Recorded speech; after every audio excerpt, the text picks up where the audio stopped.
Hello and welcome to this weekend edition of the Daily Dose of Greek. I'm excited today to introduce you to a new resource that Ben Merkle and I have been working on.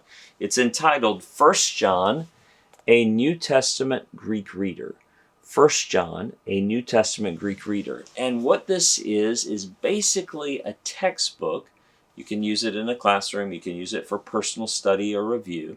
It's a textbook that covers intermediate Greek, so similar to our deeper Greek grammar, but in a much more abbreviated fashion and tied to 1 John.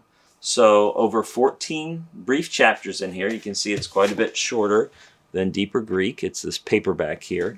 In 14 short chapters, you have in each chapter 12 vocabulary words, especially tied to 1 John, because we're building off the vocabulary you would have from a beginning grammar, having learned the words 50 times or more, but building your vocabulary, but tying it to not only increase to the frequency that's less than 50 times, but specifically to 1 John as you're going through the book of 1 John. So over 14 chapters, you go through 1 John, and you get introduced in a more abbreviated fashion than you would in a fuller intermediate grammar to the basic categories of syntax, especially as they are illustrated in 1 John.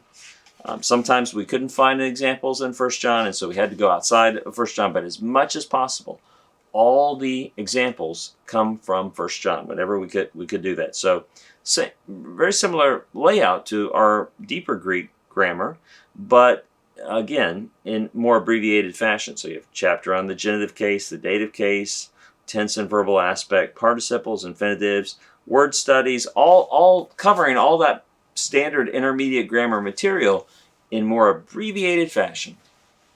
So this would be good for a textbook, maybe in a class where the professor didn't want to, maybe thought that our intermediate grammar was too much for the students for one semester. I know that some professors will use this over 2 semesters. Well, this might give you an option just to go with 1 semester. Also, if you finish beginning Greek at a seminary or Bible college, you have the summer, you say, what can I work on my own to get me ready, to really prepare me for the next intermediate class? This would be a great book to work on your own. Or perhaps you've taken intermediate Greek in the past and you've gotten rusty. You say, I don't really want to wade through a deep, long book, but I'd like to be reading the Bible, reading simple, one of the easier portions of the Greek New Testament, 1 John, and I'd like to review the basics, but not in such a detailed fashion, in a little bit more of a cursory fashion. Say, hey, this is a great place to either prepare for a deeper study or to review your study in the past. I hope that many people find their Greek knowledge solidifying and growing as they use this and as they wade into the actual text of the New Testament and read through 1 John with our notes alongside to help them with any confusing portions there. So yeah, check it out. 1 John, a New Testament Greek Reader by Ben Merkle and myself.